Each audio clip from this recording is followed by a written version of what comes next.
Where the heck was this when the movie released?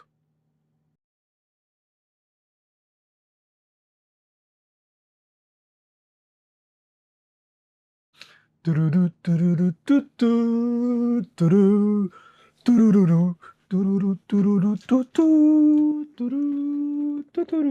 gonna stop before we get copyrighted. Hi, my name is Paul. Welcome to the Sunward Hobbies YouTube channel. And today we're doing another episode of quick reviews featuring a kit that should have probably released a month or two prior before the movie came out. It would have certainly helped its numbers with the box office because it kind of flopped.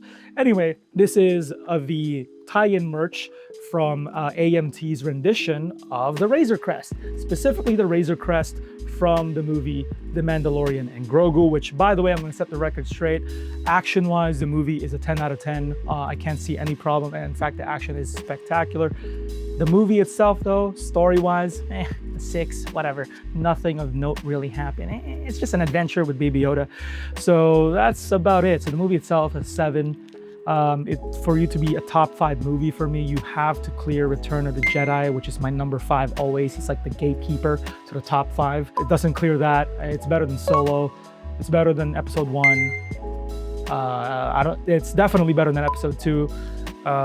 Episode 3 is in my top 5. So, you know, it's a middle of the pack movie is what I'm saying for Star Wars, which is good. Does it deserve to flop? No, I don't think so. But it did, because this released 3 weeks after the launch of the movie. Not a great plan. So yeah, we're gonna be reviewing this bad boy today and seeing the differences between this kit and the one released prior by AMT, the one for the TV show, or what was it, 2021, 2022? So yeah. Before we get started, I'd just like to quickly point out that every single product shown in this video, including the Razor Crest itself, is available on our website right now, sunwardhobbies.ca. That is our real-time inventory. We ship same day. We offer free shipping 80 plus, pre-tax of course, and we ship nationwide. So yeah, what are you waiting for? Links in the description down below. This is the 172nd rendition from AMT, and as I said before, this is not directly from the TV show, this is directly from the movie itself. There are some differences here and there. I'm gonna say it right now though, they are made from the same excellent tooling, by the way, from the TV show era. So that would be around 2021 is when that was released, 2022 I think. So yes, if you loved that Razor Crest, which a lot of people do, you will love this one. This kit, like the other one, comes with both Mandalorian and Grogu, Mr. Pedro Pascal himself. José Pedro Balmaceda Pascal. And because it is a feature that Mandalorian and Grogu are part of the kit, you do get clear parts for a pretty clear cockpit, which is nice, so you can see them at all times. Most importantly, it comes with the feature of being able to put the landing gear down and having the doors wide open. So that would be the personnel door and the cargo bay door. Some people do like to display it with a very sturdy base, which we'll get to in a sec. And of course, the most optional feature of them all, the fact that it has clearance within it to house a custom lighting kit. Yeah, it's completely up to you. I believe AMT sells that separately. We don't though. Oh, and it's 13 plus inches long, a big boy. But Paul, these are already things featured in the original Razor Crest. What changed? We'll get to that. Excel Craft Blade. These are all the parts, and the first thing to absolutely notice if you've never built any of the Star Wars AMT kits is how incredibly well sculpted they are. A far cry from what AMT typically shells out with a lot of their older car kits, like the retro stuff that they've cornered. A lot of those kits are much maligned at the worst and at best, right? But these Star Wars licensed kits have been nothing but incredibly well sculpted. And I'm gonna say it right now because, again, it's AMT. They have a reputation online. These Star Wars kits doesn't really need a lot of putty work. There may be some, and I'll get to that in a sec. But for what you're used to with AMT, they're borderline perfect, right? And these are the engines, right? The nacelles, and wow. Beat that, Star Trek. Sorry. I got a lot of flack for what I've said with the Star Trek kit review. So just a light jab. They can take it. Here we go. There's our boy, Pedro Balmaceda Pascal. José Pedro Balmaceda Pascal. And his baby, Look at him, he's like a speck. He's so small. To be honest with you, with the Mandalorian one, it's decently sculpted. It's not the worst. And it's not the best either. It's just okay. You know, it's all right. Here are the clear parts for both the cockpit and what I'm assuming is the base. Yeah, it should be the base. So that's interesting. It is quite clear, actually. I thought it would be like cheaply made, but no, it's quite nice. This kit also comes with a massive decal sheet like the previous kit, but this sheet in particular is updated to the movie standards because, well, spoiler alert for season 2 of the Mandalorian TV show, the original Razor Crest gets blown up.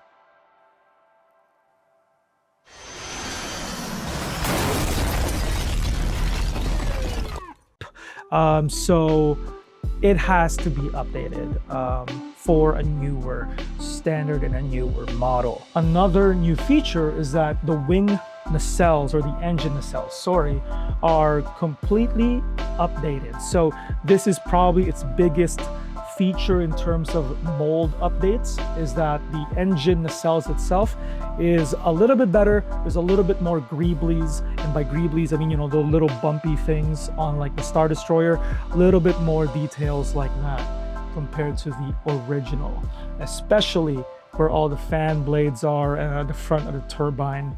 Yes, that is way more detailed than the original is, especially considering that it is a TV show budget compared to a movie budget, so it just makes sense. So again, to reiterate the positives, it's the exact same tooling as the beloved AMT 2021 version, the TV show version, with slight alterations, which is also a positive. For the movie version, the nacelles, the engines are slightly more detailed, more greeblies there. And the decal sheet is brand new, essentially. There's very little putty work. We'll get to that in a sec. And it also comes with a pretty robust flying base as well, a pretty big positive. If you don't want it landed with the pods open, you can display it flying with a pretty sturdy metal brace. But that's about it. That's where the positives end. I guess the Mandalorian Din Djarin is decently sculpted and Grogu is even better sculpted. Who cares? Because the negatives are, who cares, right? Because it's the exact same kit, basically, right? If you already have this kit, you already purchased it. It's a bestseller for our store, the original version. So we know it sells quite a bit. Then you don't need this. You straight up just don't. All minor alterations here and there with the decal sheet and the engine nacelles being slightly different and a little bit more detailed. Otherwise, if you feel like you're truly missing out, guys, you would grab Averland Sunset from the artist formerly known as Citadel Paints, yeah, Warhammer Paints, and you would just paint on the stripes, the yellow stripes. That's it. It's the exact same. Bravo, you now have Model A. It transformed it to Model B. 1A, 1B, the same. They're the same picture. The other big negative thing here is actually the engines themselves. Now, this is not a problem with this kit alone. It's also a problem with the other release, actually. So let's take a look at it. So see how all the engines gluing or snapping to each other and it's just one straight line? Yeah, that's an issue. There's no breaks there. That means that it has to be perfectly sculpted for there to be zero gaps. And there have been some reports online that there have been some tiny gaps. So not only will you maybe have to use putty on these sections here, the engine nacelles, but also the fact that you will have to sand like crazy to remove the seam line. It's just inevitable. Seam lines are very annoying. This is one massive seam line, guys. That's crazy. That's huge.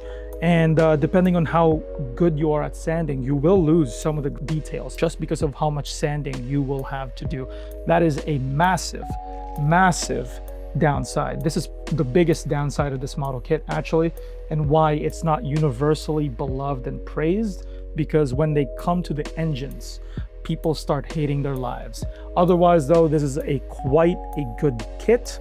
And that hasn't changed from that release to this release.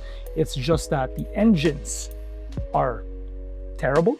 So what do you think of this kit? And if you guys didn't figure it out yet, that's it for me today. What do you think of this kit? Do you have the older version or do you have this newer one? If you have both, why? But if you do have both, let me know. And if you only have one or the other, again, let me know what do you think of this kit. Also, let me know if you want me to build this kit and suffer the consequences of talking about the engines so that you guys would want me to review it. Who knows? But yeah, that's it. This kit is available on our website right now, sunwardhobbies.ca. Also down below is our links to our social media pages. We're incredibly active on all of them. And finally, we're trying to hit 20K subs. The initial goal was end of year, but it seems like projection says we're gonna hit it prior to end of summer. Let's hope that is true. And again, if you like this video, like and subscribe. Yeah, we truly do appreciate the support. Gone are the days where we were begging for 1,000 subs. Thank you guys so much for the support. And as always, bye-bye.